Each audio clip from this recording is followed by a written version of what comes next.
আসসালামু আলাইকুম। আমি টক মিষ্টি ঝাল আচার বানাবো। এখন 1 কাপ চিনি দিয়ে দিচ্ছি।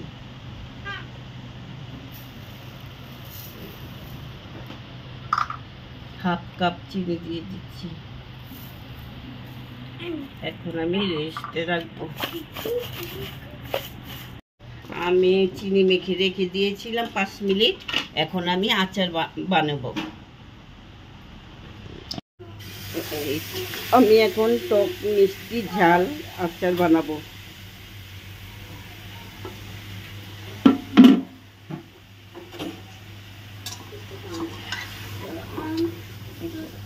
এখন মরিচ, ফাঁকি মরিচ দিচ্ছি, গুঁড়া মরিচ, লবণ আধা চামচ,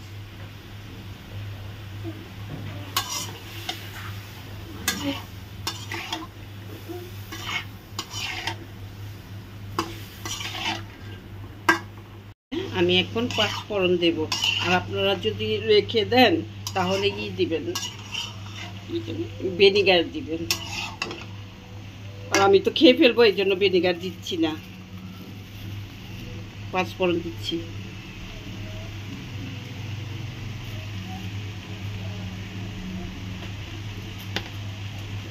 এক চামচ থেকে একটু বেশি হয়ে গেছে।